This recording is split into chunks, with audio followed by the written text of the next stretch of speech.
Após o colapso da União Soviética, a Ucrânia se viu diante de uma decisão que moldaria seu futuro: manter o terceiro maior arsenal nuclear do mundo ou confiar em promessas de segurança. Em 1994, sob o Memorando de Budapeste, entregou suas armas atômicas em troca de garantias dos Estados Unidos, Reino Unido e Rússia. Parecia um acordo racional, um passo em direção à estabilidade global. Mas o tempo mostrou que segurança baseada apenas em palavras é um jogo arriscado. Quando a Rússia decidiu invadir a Crimeia em 2014, as tais garantias se revelaram frágeis. Isso levantou um alerta vermelho para o mundo. Se um país abre mão de sua defesa esperando proteção externa e acaba sendo traído, o que impede que outros tomem o mesmo caminho?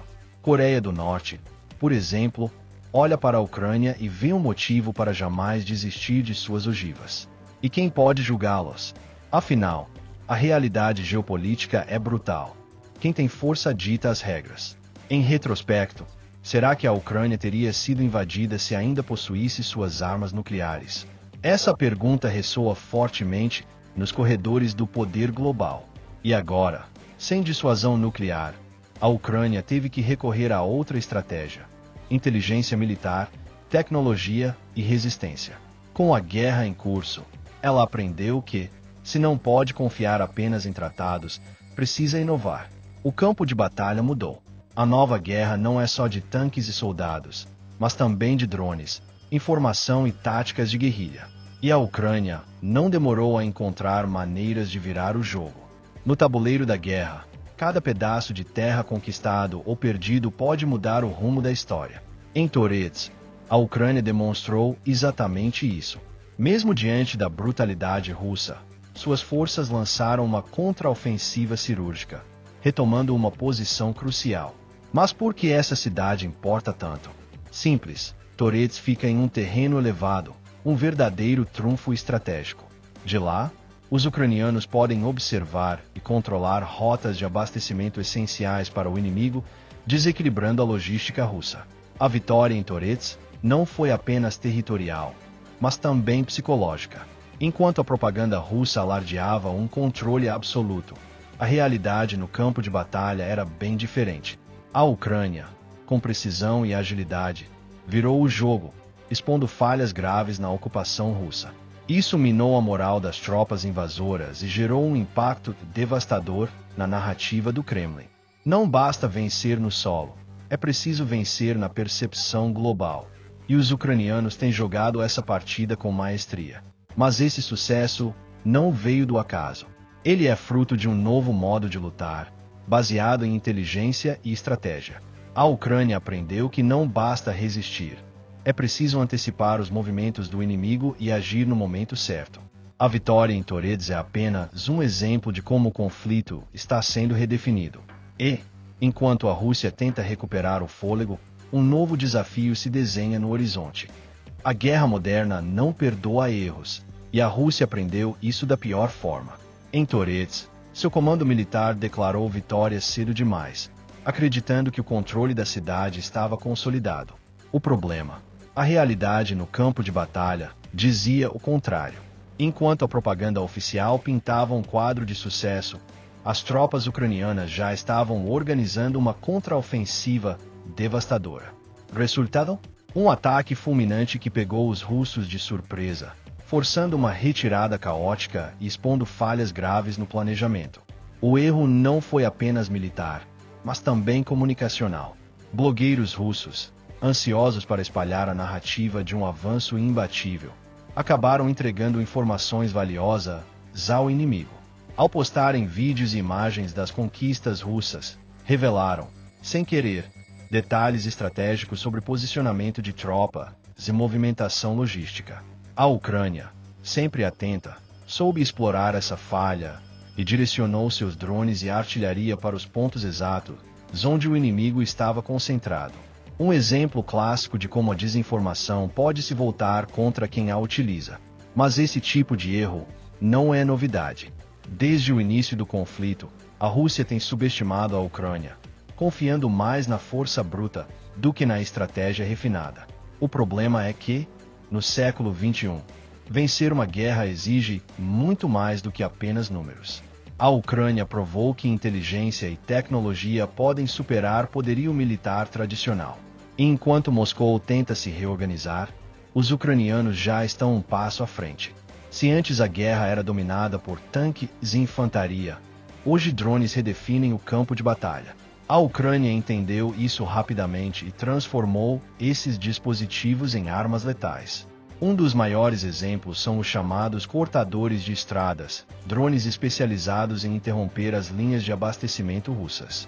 Em ataques precisos, eles atingem comboios, depósitos de suprimentos e até pontes estratégicas, deixando as tropas invasoras isoladas e vulneráveis. É o caos logístico em sua forma mais pura. Mas o impacto vai além da destruição física. A presença constante de drones ucranianos no ar criou um ambiente de terror psicológico entre os soldados russos. Eles nunca sabem quando ou de onde virá o próximo ataque. Muitos abandonam posições defensivas apenas pelo medo de serem alvos. Essa mudança na dinâmica da guerra mostra que não é apenas a força bruta que decide batalhas, mas também o uso inteligente da tecnologia. Um drone barato pode destruir um tanque que custa milhões. E essa assimetria virou um pesadelo para Moscou. A evolução dessa tática só está começando. A Ucrânia tem aperfeiçoado cada vez mais seus drones, adicionando inteligência artificial, maior autonomia de voo e cargas explosivas mais destrutivas. O objetivo: tornar os céus um verdadeiro inferno para os invasores. Enquanto a Rússia tenta encontrar uma forma de neutralizar essa ameaça, os ucranianos já estão preparando o próximo grande movimento. E desta vez, nem mesmo o território russo está seguro. A guerra ultrapassou fronteiras.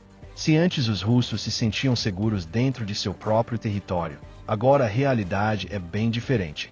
A Ucrânia, utilizando sua expertise com drones, conseguiu atingir refinarias de petróleo russas, enfraquecendo um dos pilares que financiam o esforço de guerra de Moscou.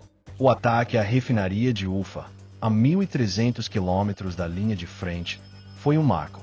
Isso prova que nenhuma distância é segura e que as defesas aéreas russas não são tão impenetráveis quanto o Kremlin gostaria que o mundo acreditasse. Mas esses ataques não são apenas militares. Eles têm um efeito econômico profundo. O petróleo é a espinha dorsal da economia russa, e cada refinaria atingida representa bilhões em prejuízo. Menos produção significa menos exportação, menos receita e mais dificuldades para manter a máquina de guerra funcionando.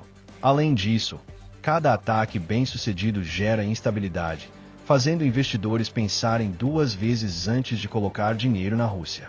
A guerra financeira, muitas vezes invisível, é tão destrutiva quanto a militar. E esse é só o começo. A Ucrânia tem mostrado que não pretende apenas se defender, quer levar a luta para o coração do inimigo. Enquanto a Rússia concentra esforços na linha de frente, novos alvos estratégicos estão no radar dos ucranianos. Refinarias, centros logísticos, bases militares, o que mais pode ser atingido? O jogo mudou, e o medo agora não está apenas no campo de batalha, mas dentro da própria Rússia.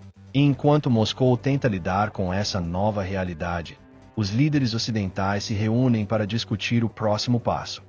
Guerra não se vence sozinho, e a Ucrânia sabe disso melhor do que ninguém.